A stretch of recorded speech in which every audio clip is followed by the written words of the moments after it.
más allá del marcador, la influencia que tiene el deporte, en este caso el fútbol, beyond the scoreboard, the role of sports in social and community development. Para ello tendremos a Olivier Jarosz, el encargado de moderar este panel. Estará acompañado de Laura González de inDrive, Jurgen Griesbeck, si logramos encontrarlo, y si está, ahí está Jurgen. There you are. Alison Bauer de UNICEF y Sascha Bauer de St. Louis SC. Así que, please, go ahead. Welcome. Muchas gracias as World Football Summit por invitarnos. Muchas gracias por la traducción. We tend to forget the guys who traduce. Basically, maybe first question, because we start properly. I will start myself. My name is Olivier Jarosz.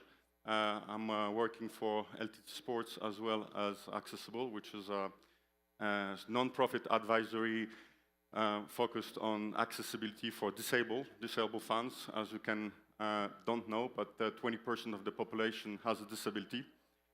Sometimes we tend to think is people on the wheelchair, and actually they are not there. I don't know if you realize there's no people on the wheelchair, despite the fact it's 8% of the total disabled people.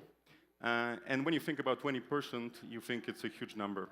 Obviously, not all disabilities are making it impossible or they require specific space in the stadium. Needless to say that AcessibAll, which used to be called CAFE, is the core partner for UEFA. And so far in the last 15 years of our existence, especially with the UEFA games, we are extremely well equipped and disabled fans extremely well welcome. But it's not so much about me, it's more about our panelists. Maybe first question, can you raise your hand? Do you think football is a business? I'm not surprised, Jurgen. Can you raise your hand? Do you think football is also a community world? Is what? Yeah. Is a community activity. Yeah, of course. So, what I thought is, yesterday I read something quite impressive, the latest UNICEF report. I read them.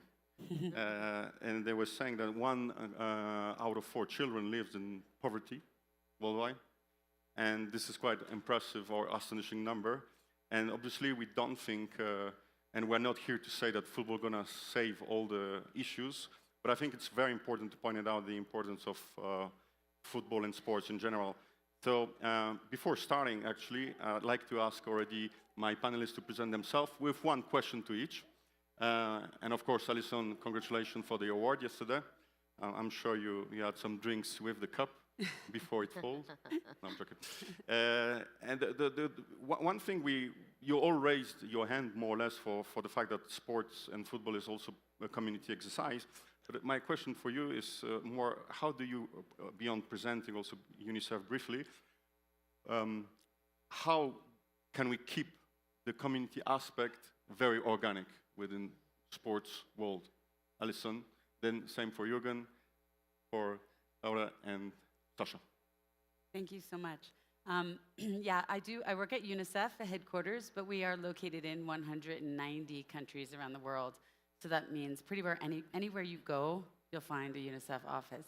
And our mandate is to ensure the rights of children. We're based 80 years ago on the Convention of the Rights of the Child. So we work to ensure children's rights, but we also try to promote their healthy development. So that includes programs in their protection, social inclusion, physical health, mental health, education, and more. And I remember I started working at UNICEF 23 years ago, and I started the first Sports for Development office, actually. And Kofi Annan, then Secretary General, said he wanted to understand the impact that sports could have throughout the system, not just UNICEF, UNESCO, WHO, et cetera. And what was really interesting was I had people at UNICEF ask me, in the midst of hunger and war, how could you be talking about sports?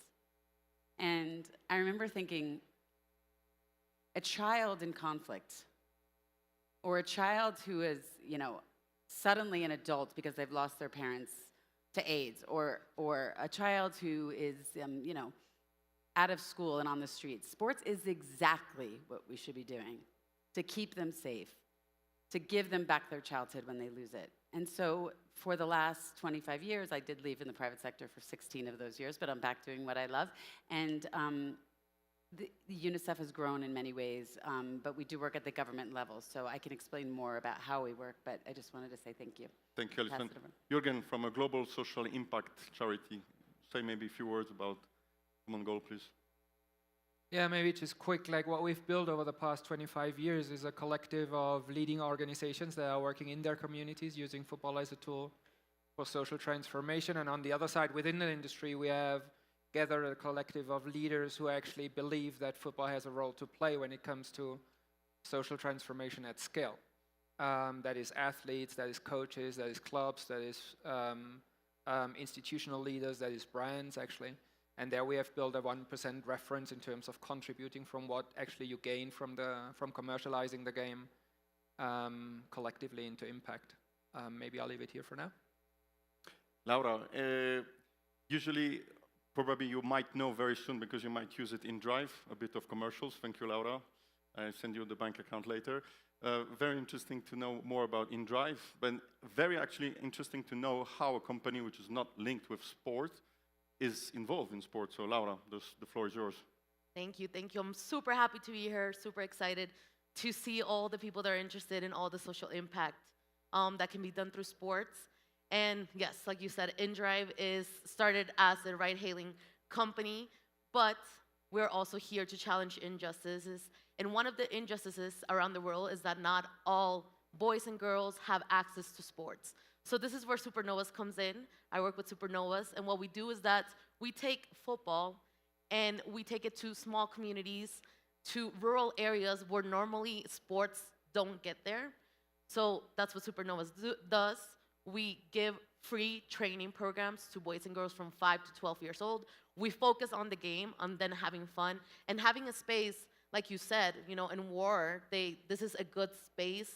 Sports, you know, lets them be kids. So this is what we do. We take football to different places. We're in Kazakhstan, in Africa, and this year we got here to Latin America, to Colombia and Chile. And it is with a lot of excitement that I say that we come to Mexico next year with Supernovas, and we're going to open up our schools here. So yes, I think that it is really important to keep in mind that just because a core business is not sports related, it does not mean that we cannot do something in sports. We can go ahead and impact in another area that's not what our core business is, and this is what Supernovas does. Thank you, Laura. And our last but not least, and sorry, as a Swiss francophone, I have to say Saint-Louis, representative of MLS, Sascha. Yeah, nice to be here. It's very exciting. I've been working in the sports for development sector for more than 15 years, with small village clubs, professional clubs, with federations, offering coaching courses in different countries. And I've seen the power that football can have. And I think every child has the right experience football in a very holistic way. We have a lot of good coaches around the world that know how to teach the technique, the tactical side of the game, improve the physical side. But where the biggest growth opportunity for sports is, and I'm going to use the claim that we have for the World Football Summit, the football we want and that we need, what we actually need and where the biggest growth potential is the area support them as human beings. Every coach should be equipped and trained to really support children and young adults and to grow as a human being, support their psychological development, their mental capacities, but as well their social skills. There's a lot of growth opportunity when you look into the coaching education around the world. There is the biggest gap. This is what every coach should be learned, should be taught to be able to help young people that experience football in a very holistic and broad way, that they can become as good as they can be. And it has an impact on the field and off the field. Every of those social and emotional skills, they can be transferred into other areas in life. And I think that's the biggest growth opportunity that we have in the world of football, that everybody can become as good as you can be. And we know 99% of the players and of the kids that dream of becoming pro will not become pro.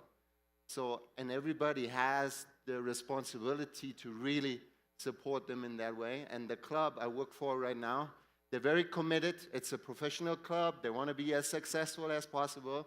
But the biggest driver for us as a club is really support children to have a good life and create a better life for themselves in the future. So thank you very much, Sascha. As you might not know, we haven't started yet the panel. So, so we have a series of questions, and really properly, as a Swiss person, I segregated the organizing into two sections. So we're going to have, the first section will be more on the football as a social change, as a power tool, and the second one about more the health, well-being, and also listening from our great panelists, the story. So, of course, Alison, you explained a bit UNICEF. I think it's always very interesting to see, especially from Geneva, I see 15,000 people from United Nations on a daily basis, but actually UNICEF in the US. And how do UNICEF engage with sports? And if you can explain a bit more your role with child safeguarding, the communication, the advocacy, because in reality, you told me yesterday that you work a lot with states, and I imagine this is also a challenge in itself. But how do you progress through the power of sports? No, thank you. It's a great question. And UNICEF, as you know, may or may not know, we operate under member states, so we work with governments, right, ministers. What I do, I call the fun job. I get to work with the populace, so looking at industries like TV, film, gaming, but sports. And sports is interesting because it's a giant ecosystem, as you know. I mean, just this group alone is mixed, right, with clubs, leagues, players, corporate sponsors, technology, and fans. And so UNICEF, actually, we try to engage with all of them in different ways. And I'd say we work in five areas or 5 tiers of engagement. And the first I want to say is safeguarding. We're working with the IOC right now, for example, behind the scenes, no branding, no events, just working on policies and frameworks as they build their Safe Sport Institute on what do we do, how do we train coaches when there's situations in child abuse, for example, in sport. A second area is advocacy. This is a big area as UNICEF moves from being the original UN agency that offered plumping out post-World War II. We're really working on advocacy and changing the social norms in society for certain populations, marginalized communities, indigenous communities, adolescent girls, children with disabilities. And so we work a lot with the sports community. For example, my example earlier was with the Cricket Council, a sport I know nothing about, but we're working with them very closely to change the social norms in certain societies in South Asia so that girls can play because they're not even allowed to play, right? So that's an important thing for us to see sport as a tool to promote our advocacy agenda. And then the third is communications. Let's not, we're also a company. We need to elevate our brand and let people know because we operate on donors. And so we work with different clubs and federations to sort of promote on these massive global platforms the cause, right? And then the fourth is fundraising. We do raise a significant amount of money from certain football clubs and relationships and partnerships that we develop because there's a lot of money out there, and if we can channel it to our programs, and that's the fifth, and this is the most important one. We work, and this is what these guys do, and I have actually known Jurgen. I met him 23 years ago, and I'm so happy to see he's still in the game, but the people on the ground doing the work is where UNICEF really wants to support. So when we channel in the fundraising and channel in the communications, what we're really trying to do is say, how do these programs support social inclusion? How do they support gender equality? How do they support physical health, mental health? And so we, country by country, operate in different ways with different implementing partners to ensure that children are using sport to develop, as Sascha said, the whole child. Thank you, Alison. I think we are speaking to an audience which is highly convinced by the value of sports and football as a community. The question for you, Laura, why do you think football has this strength to be such a social element of bringing kids together? And maybe a second question, because you work in more than 10 territories worldwide, from Kazakhstan to Colombia, and soon Mexico, I think. What is the effect of the Supernova work in those communities? Yes, I think football and in general sports motivates kids and to do different things. But as you guys know, football moves everywhere. Football is the most popular sport. So this is why football can make a change. And it brings spaces that normally is not given at schools, for example, or maybe not at home. But football allows boys and girls to get together and play together, to make friends. In a lot of the areas where we go to, there's a lot of problems that go on, maybe violence, or maybe there's a lot of our families that are of low income, and maybe that day our kids were not able to eat. So I think it's a space where kids can forget all about that, like Alison said, and they can have fun, they can be themselves, they love to play, and I think this is why football can change overall the course or the way, the path that a child can have. Sports, football allows them to become disciplined, to have a space that they can run away to feel safe. So I think just in general, sports can change the lives of children, and this is why it's so important to take part in the sports area for our children. And yes, we have to, like you said, Supernovas is in a lot of places, and I think everywhere is really different, the impact that it's having because of the place that it is. The authenticity of each one of the areas that we go to is really important.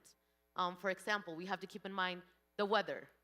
So if it rains a lot in a place where we normally train outside, what else can we do there so that the kids can still be impacted? So this is why analyzing the different areas where we go is really important. For example, there's inDrive also has Your Pace, which is a running program, and it gets to places where normally the running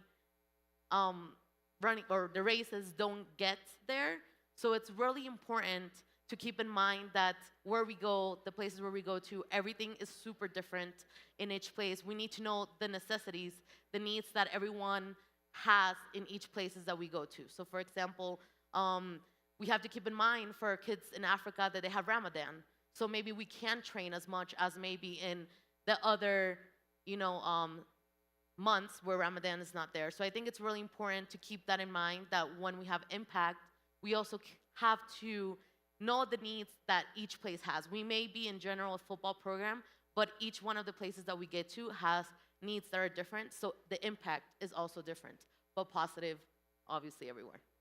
Thank you, Laura. By the way, inDrive has a desk, so feel free to go there afterwards for more information. Now I move to Sascha about St. Louis. You started to allude this very important question, because obviously we talk about business capital, social capital, but you refer to really narrow but super important, the human capital, about the coaches.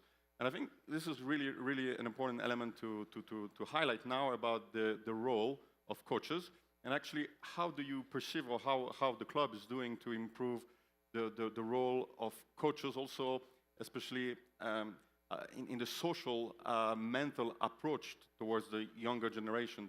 We've heard so much yesterday about Generation X, Alpha, and I don't even know myself to which I belong.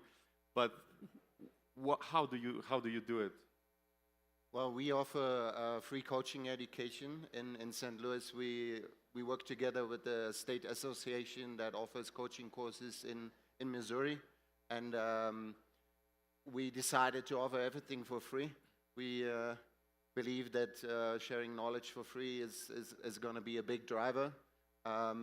We got coaches that work with us as a club, but we offer it as well to any coach in the region, that we have a broader impact, because at the end it's coming from the bottom, the grassroots. We reach many kids in the state, and we intentionally give courses that focus on emotional or social skills.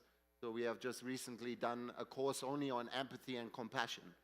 How do kids or how do coaches become leaders that show empathy, that don't think about themselves, that it's really about caring about others.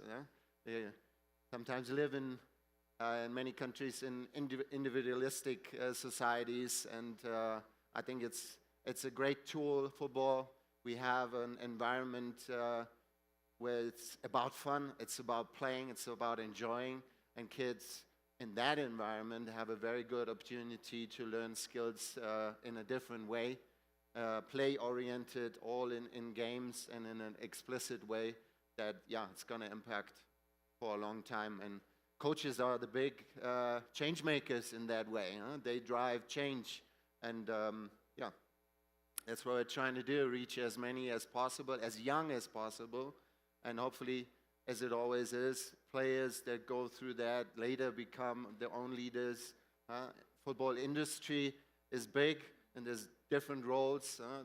Kids dream of becoming players, but they can later on, there's more chance to get involved in the industry. And if we have change makers that care, we had Nick here from Chicago that said he as well cares about values. There's a good possibility in sports as well to have a value-based leadership approach where you really care about what people deeply bring, and you have discussions about what are the shared values. And we equip coaches as well to facilitate through a good communication those processes of young people discussing their values that they're bringing from their families, from their private lives, and then have a discussion about, what is important for them as a group. And this will have an impact on the whole community and the bigger picture on society. Thank you. Actually, it reminds me, a few years ago, we did a benchmarking on youth academies, professional youth academies, and one thing that really triggered me is only 8% of European clubs, so out of 200 professional clubs, do trainings on social media and mental with their players, professional players. So I think it's also quite impressive that we still perceive players just purely as a human professional, which gonna provide the financial capital. But actually, I want to move to Jurgen, not because it's the last panelist that I have to ask a question, and actually doesn't know the question. You know, sometimes those panels are organized, So, question for you. Be careful. Now, very simple. Basically, we all agree social importance of sports, etc. We might tend to think football is great. We all agree on the importance, etc. But Jurgen, difficult question for you.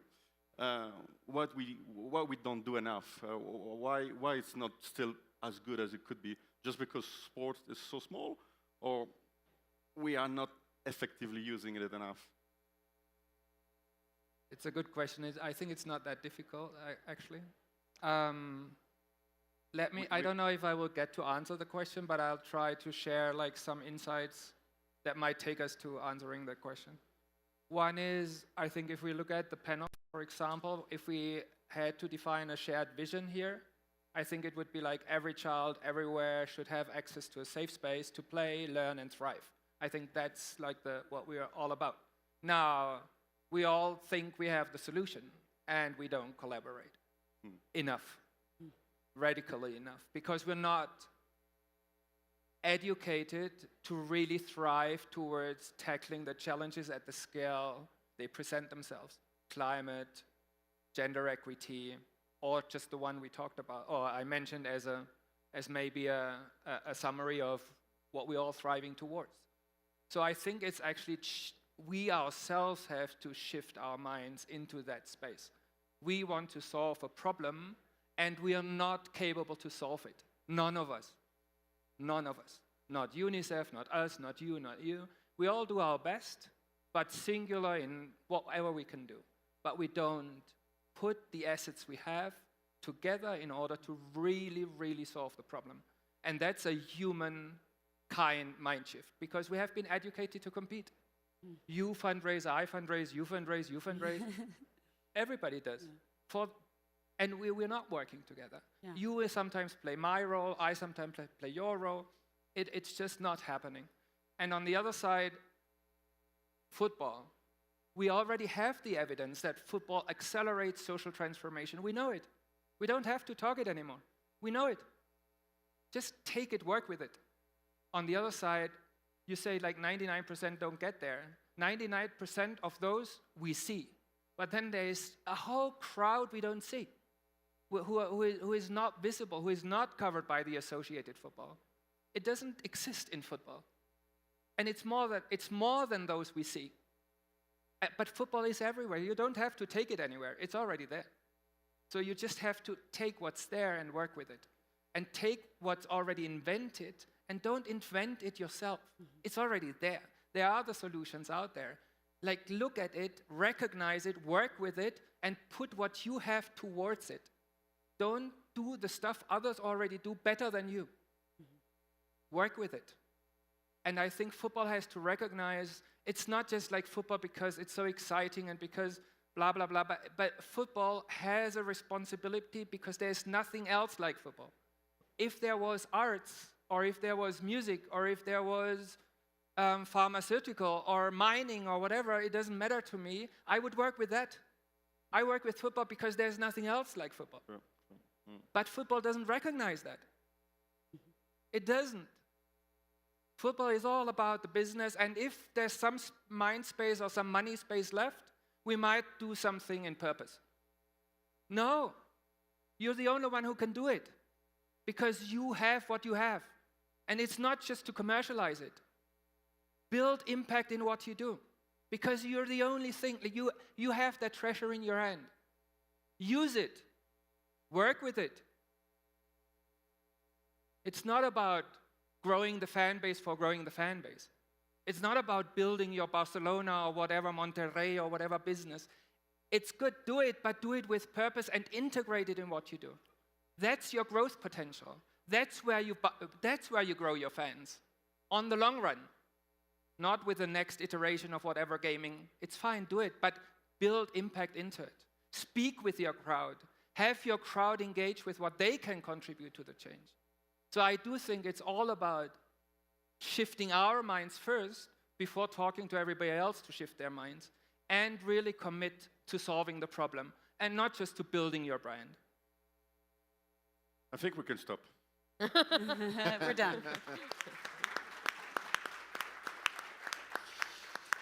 Well, I see I have 15 minutes, so I will go to the second part. Thank you for leaving. Well, social is also humor a bit, I must say. But Sascha asked me not to make a stand-up comedy today. We're going to switch a bit on the operations. And I want actually to ask you, Laura, a bit more. How do you select coaches when you are in Colombia, Chile, and those countries? How is the process actually purely operationally? Yes, the coaching process, like you said, coaches change lives, and it's really important that we choose coaches that are not with our children just because they want to earn money. They have to have a purpose, right? So we look for coaches who are really focused on wanting to be in a scenario or wanting to be with children and really wanting to change their lives and not just being there, because of their job. So what we do is that we receive applications in the area where we're going to open up supernovas. We look at the profile of the coach, but we also do a test, and we ask them some social questions to know really like what they're focused on, what they want to do with the coaching experience that they're going to have. And once we see that profile, we decided we want to go on and work with them and in the supernovas locations. So once we have that profile, once we have chosen those coaches, they have a test. Then afterwards, they have an interview so we can get to know them. And this is where the location that they're from is really important. Because like I told you before, we are looking to get to areas where normally football is there, like you said, but maybe not an organized football or a football where there is a coach that can be with the children and can guide them. So we look for areas or coaches who are in places where there's no organized football, and that's also one of the things that we look for in our coaches. Once we have that and we have chosen those coaches, then we go on to have another interview with iCoach Kids. iCoach Kids is an organization that we work with that is international, and they train our trainers on the social aspect of being a coach. So how do we speak to children? How can we interact with them in a way that they can feel comfortable? How can we also interact with the parents? A lot of the coaches that we talk to, they say that the hardest part is working with the parents, not even the children. So we also focus on that and training them in that part. And this is where iCoach Kids come in to also help us choose the coach that we want for supernovas. So for example, in Latin America, for Colombia and Chile, we received 6,200 applications to be a supernovas coach, and we only chose 9. So it's a long process, and it's a 4-month process, but it's really important to choose the right coach to get what we want out of Supernova. So it's a long process, but the coaches are super fundamental. And also, I forgot to add this part, but we also look for the coach to be a social leader in their community, to already have some kind of interaction with their community, to make sure that they understand the needs that their community has. Thank you, Laura. Coming back to Sascha, you obviously football clubs or soccer clubs in the US are very heavily business orientated. You travel around the world. You have a lot of experiences. How do you balance this community aspect within business? And from your personal experience, what are the key ingredients to make the recipe successful of a tequila of St. Louis? Well, I've seen a lot of NGOs doing fabulous work around the world using sports as a tool for social change. And when St. Louis reached out to me and said they want to do it on behalf of a big club that has the idea of becoming as successful as they can be, sure, could it be like driving social change with the first team, but we are doing NGO work on behalf of a club, and it's possible. That's what Jurgen is saying. Every club should feel that responsibility of driving that change. It's not only the NGOs, they have a lot of knowledge, there's a lot of great things that they're doing, like inDrive is doing, but every club in the world should feel that responsibility and taking it on and taking it serious, because it is going to have an impact on the field and off the field. It's driving performance as well. If children know how to better deal with themselves and deal with their emotions, being responsible, showing integrity, it's a driver on the field. It's going to have an impact on the performance, on the results. That's what I feel many clubs have not understood. It's going to impact the performance on the field when children are better able to deal with themselves and with others. Team spirit.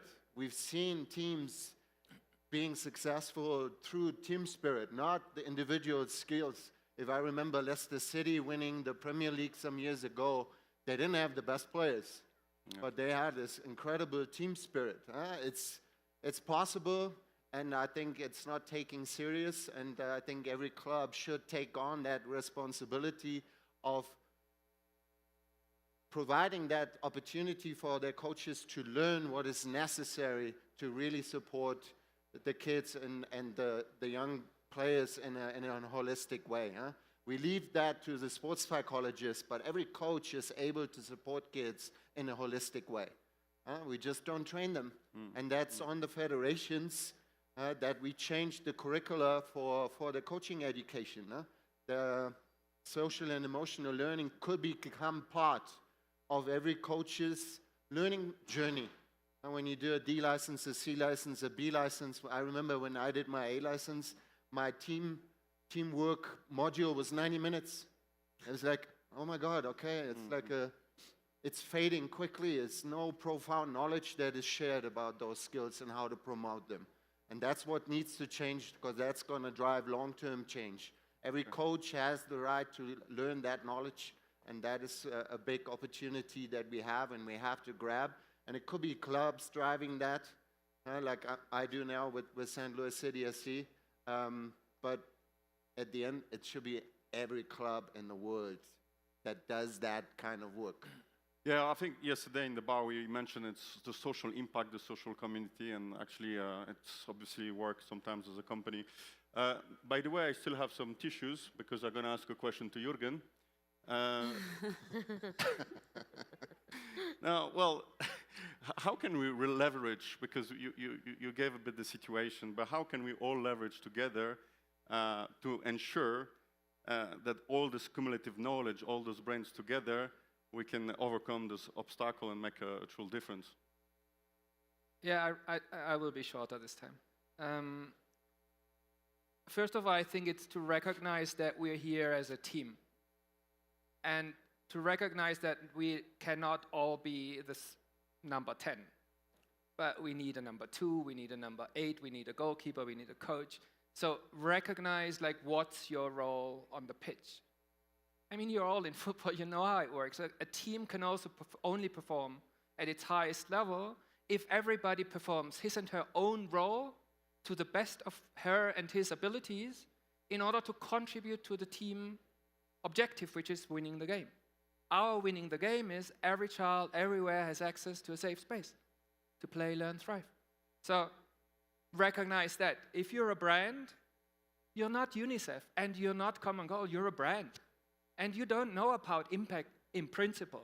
You know about your business. So use those who are the experts in impact to really contribute, as you said, like the company or the organization you're working with. That's, I think, how it should work. So don't duplicate what others already do. Do your thing. If you're a club, you're not a federation. Do your club thing. If you're an athlete, do your athlete thing. But contribute to the team play, to what we as a team want to achieve. And just in our case, like we have worked 20 years to surface the best practice in football for social transformation. We have thousands of years of accumulated experience everywhere. It's hundreds and thousands of organizations that are already working in the field where nobody else goes to. Because it's violence, because it's war, because it's migration, because it's whatever. It's hard.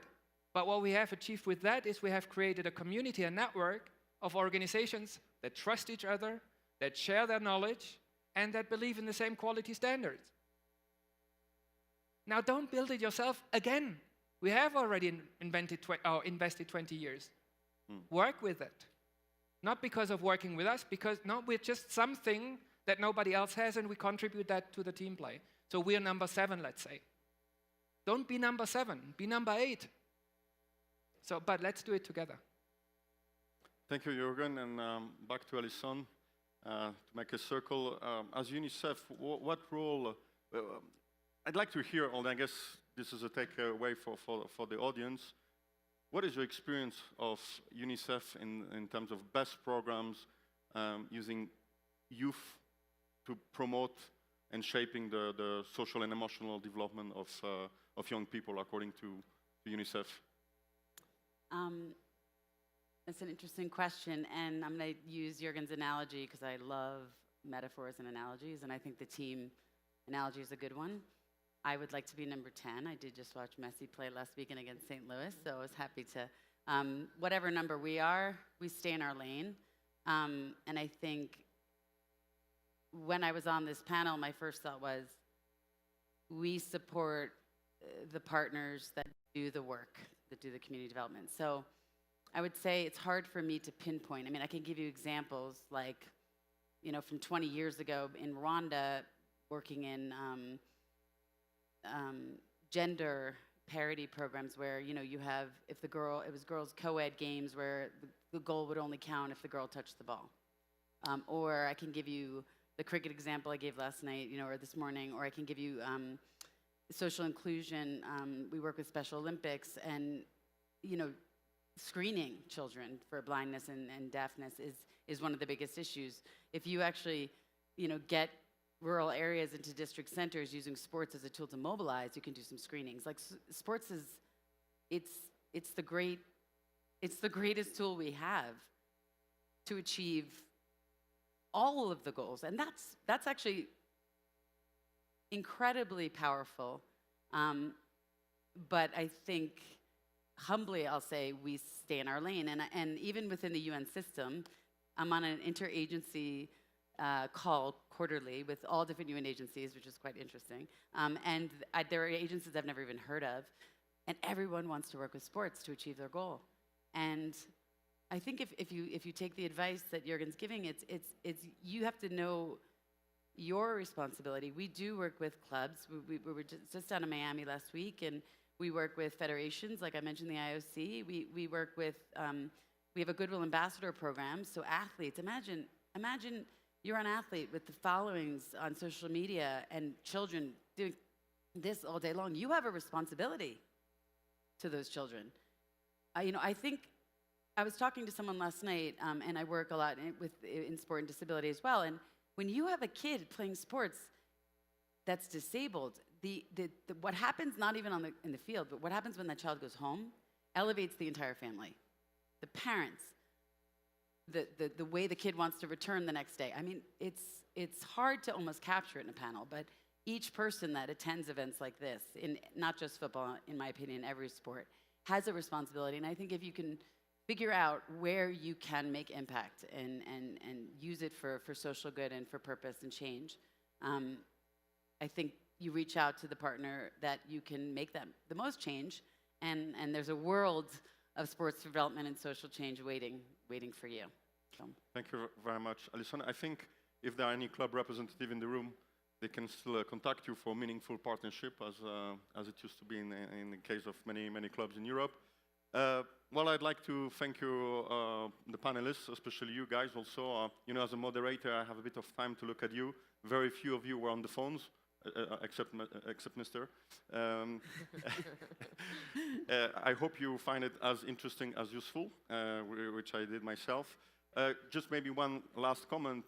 All our life, on average, we're going to live 7 years with a disability, most likely, and Toca Madera, it doesn't happen not early, but most likely in our later stage of our lives. So we have to be careful and thankful, but also thinking about disability. But muchas gracias, or danke schön, Sascha, Laura, Jurgen, and Alison, and enjoy your life. Thank you. Thank you. Thank you.